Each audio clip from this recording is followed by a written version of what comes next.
States, where the US Federal Reserve has decided to leave interest rates unchanged, holding the benchmark range at 4.25% to 4.5%.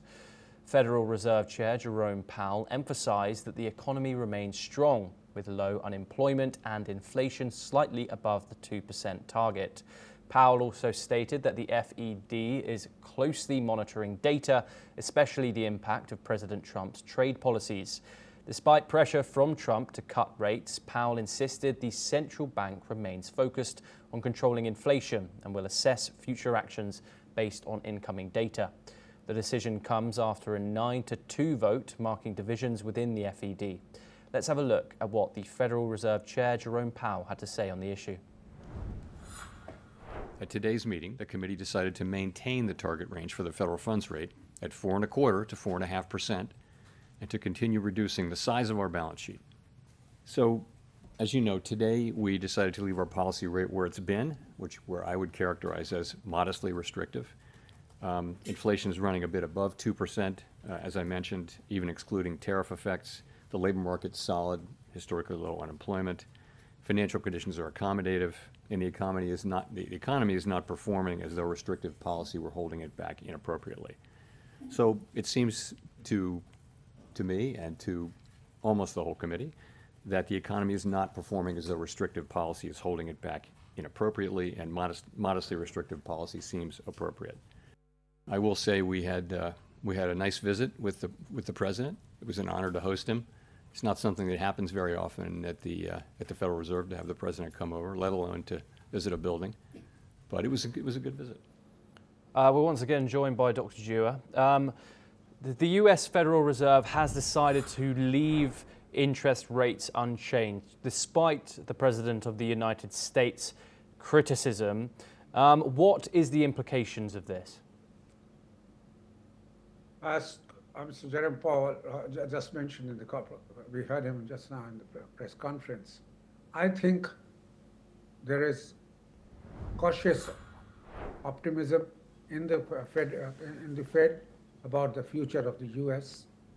Though the rate of growth in the economy has come down from last year's 2.5% to 1.3% this year, and the inflation has gone beyond what was sought by the Fed, beyond 2% to 2.5%, the governor and the Monetary Policy Committee has said that we think that the economy is strong enough.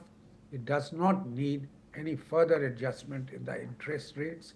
Last year, it may be recalled that the rate was reduced by thrice the rate was reduced in the US. But this year, for last 5 meetings, they've held the rate at, say, 4.3% roughly.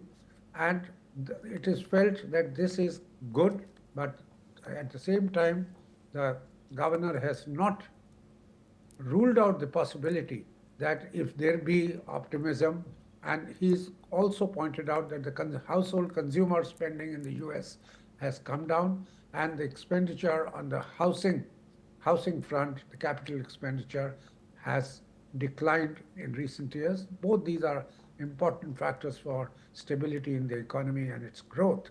So I think the experts, and the Fed does consist of people who are experts, it should be left to them to decide whether any further tinkering is needed or not. Mr. Powell was at pains to twice use the word accommodative, saying our stance in dealing with the issue is accommodative, which means if it is required, we shall reduce the rates and take other measures to infuse liquidity into the economy. There are two ways of putting money into the economy.